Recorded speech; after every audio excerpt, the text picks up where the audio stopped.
Hello, everyone. Thank you for being here today. My name is Matthias Felipe, and I'm a researcher at the University of Amsterdam, part of this Human AI project. And I'm also a research affiliate in the DMSO at the Federal University of São Paulo. Before I start, I want to show my gratitude to the organizers of this event who invited me to join this amazing panel. So let's start. So this presentation, as you saw in the introduction, is about disinformation, infodemics, and literacy. How are these sustainable development goals can impact on the post-pandemic society? So we know that, for example, the sustainable development goals or the global goals are a collection of 17 interlinked aims that UN proposed to share the blueprint for peace and prosperity for people and planet now and into the future. We know that these are very important when you're talking about information literacy, about the news media environment. And here today, I'm touching in 4 of these global goals. Specifically, I'm not talking about them, but you see they are very interrelated to what I'm presenting today. And these sustainable development goals are very important in this moment that we are seeing the waning of the public trust in journalism and with the flagging of the business model for news. And I'm going to explain later why this is important. So to start, we know that the online and social media play an important part of our lives today, and this came since the internet become something more available for people. Internet has helped a lot in providing mechanisms for developing a common economic and regional agenda and somehow reducing the borders across countries. We have the example that during the Arab Spring, individuals relied on social media platforms and cell phones, Twitter, blogs to send information and somehow engaging these people to spread their message.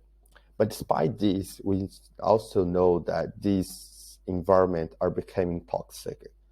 And a lot of content that we used to have in the past were through media channels that were somehow professionals dedicated to understand and learn about that and share what it would be, they used to be the gatekeepers in sharing the best information, at least that they believe to be the best information. And now everyone has voice, and then this environment became conducive to the outrageous and fake stories that are going viral and provide content that are more focused on the click that can be a source of revenue for advertising revenue for this page than producing a quality content.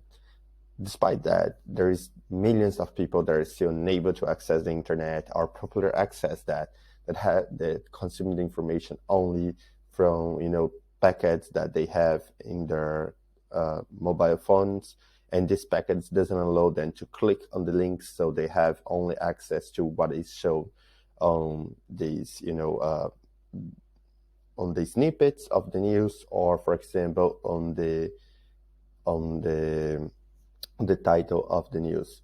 So there is a study from 2020 from ITU that estimates that just 53% of the world's populations are current internet users, which shows the potential that this has to grow and to increase the sustainable goals in the coming years. So as I said, these online social networks become this space for false and misleading content. At the same time, news organizations are struggling to survive in the digital age. So it's important to understand how we can improve the quality of content.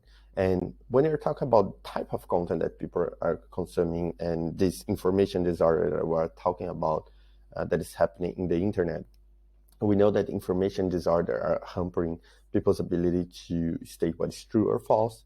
And there are a lot of different problematic information, and mainly we saw that during the pandemic that we're going to discuss later. And the problematic information online environments can be like this misinformation, that is the content that is false, but there is no intent to harm But there is also the ones that has this intent to harm, and then we have the disinformation and malinformation that are fabricate content, manipulation campaigns. So when we look to this environment, it's really important trying to understand the difference of this. And only with literacy and information, as we saw during the pandemic, we can provide better. This people can have better decisions. So, and then we come to this during the pandemic, during the COVID-19 pandemic, it has been particularly acute the spread of false and misleading information, together with correct information, with hampering the people's ability to distinguish what is true or false, and also somehow this information overload has reduced the impacts of the evidence-based response that governments and health authorities have made to curb the pandemic. So this is very problematic when we have, and that's some of the lessons that we can learn from this post-pandemic phase that we are living now, and how we can address this using the sustainable development goals, as I mentioned, about literacy, information, and also the exposure to misleading and leading information is not only coming from users or user content generation in these platforms, but also from media, because we know that this period there was it was really hard to get information that was precise. So the news media have played their part, because in this critical conjuncture field of uncertainty and fears, so news media had reporting consistencies, and if they didn't correct and made transparent this properly, or use these clickbait headlines that you're seeing on here, and this is from a really traditional and a recognized news outlet. So this is causing a lot of fears for people, and then we could see that this was very linked during the pandemic to the health risk from harmful behaviors, such as using improved ineffective treatments.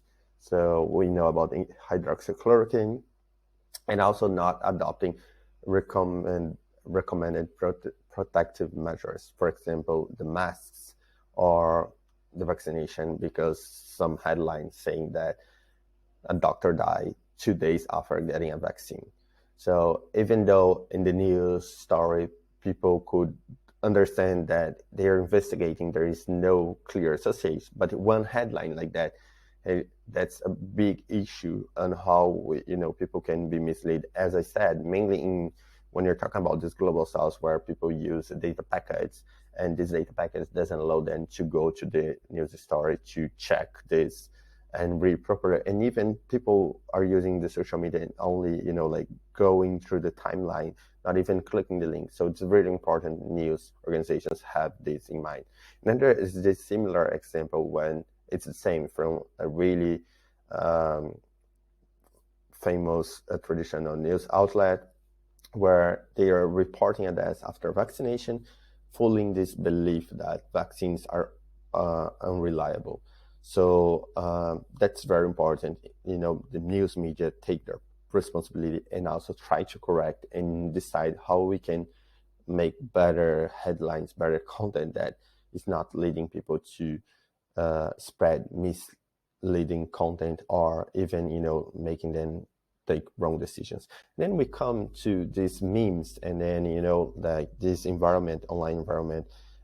We know that we have this culture of sharing visual content because it's easy and more interesting to read, and we know that while most of this content come off as a joke, they can lead also to misinterpretation by the public. So we see here an example of visual climate misinformation. So they put together two data from different periods and not the same data. So it's not about the weather, and they use that to somehow these images were taken out of the context. So to discredit the global warming. So that's the reason we should be very careful and also trying to mitigate these impacts with literacy and trying to not only produce, like fact checkings, but also trying to other ways.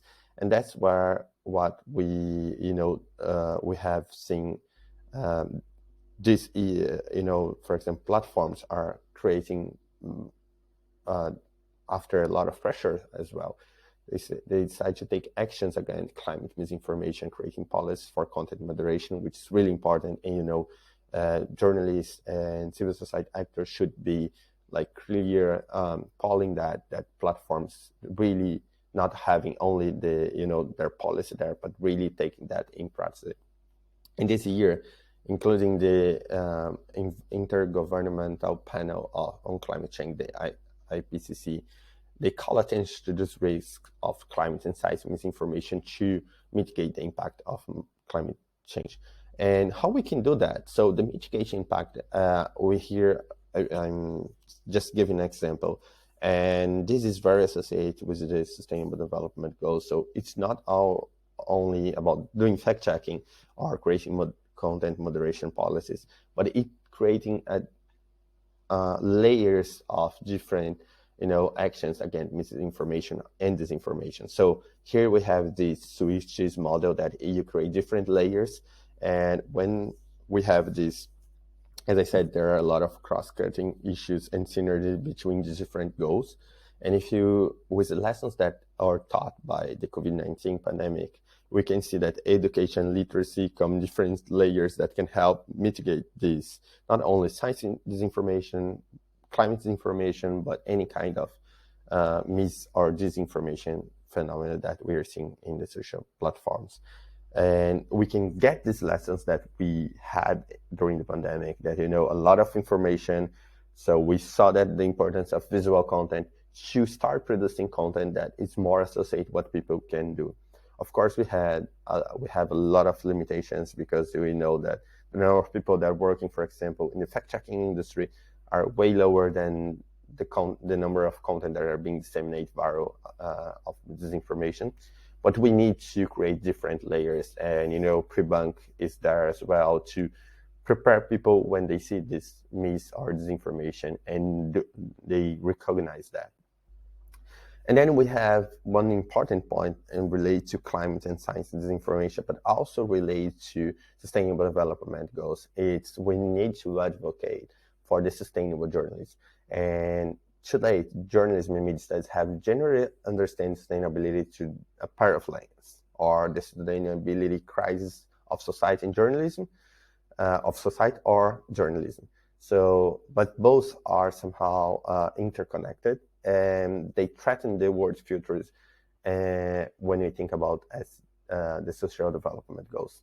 So we think here about sustainable journalism as a commitment to achieve and contribute to building a sustainable future. And how we can do that? We believe there are two paths, two avenues. One is addressing the sustainability crisis in a proper and responsible news stories and using journalism in a media discourse that is really related to what are the issues that our society are living today. For example, climate change, democracy, poverty, inequality, armed conflicts. And journalism becomes this tool to be open, inclusive, sustainable development and bring information for people who doesn't have access to go to a school. That's another form of information. Moreover, we have the sustainable development demands that addressing the journalism crisis that we're seeing about, having not a clear sustainable business model, cannot pay well their staff. So there's this lack of financial sustainability, a lot of challenge to have the media capture disinformation, as we discussed today, and the lack of public trust. So this has have been led to a lot of incredibility and trust in journalism as an institution, and we need to address that. And there are several journalist concepts that are being constructed and can be used for different institutions to help in this process. So instead of producing the traditional journalism, we maybe think more about solutions-oriented journalism that is very related to sustainable development goals. And this can help not only the public or ordinary people to see solutions and push their governments, but also governments who doesn't have this information to get that. And we need more constructivist, gender and conflict sensitive journalism, and also media and information literacy, as I mentioned, pre-bank, fact checking, all this kind of information, digital literacy. So governments and even platforms should help in this process. And also it's being important that thinking about the sustainability in the journalism in the long run, how we can build sustainable business model, how governments can play a role, and trying to establish, like policies that platforms be more responsible in this process, and how organizations can develop and train them and help them. And we saw during the pandemic as well, data journalism that became a really great example of a strong practice that could bring more information that were necessary. And even though a lot of people don't have data literacy, we could see a lot of examples that explore the use of data without the need to know numbers and using visual content. So we should also try to sustain this practice in the newsrooms. So using these tools, we think that the public can understand better the impacts from economic, ecological, and social perspective, and prepare better the next generations for that, trying to mitigate these effects and create these real sustainable goals in practice. So I'm ending my presentation here, and I'm really happy to be here. Thank you, everyone, and I'm free to answer questions, and also to please feel free to contact me. And hopefully in the next days, I will have news about the sustainable journalism.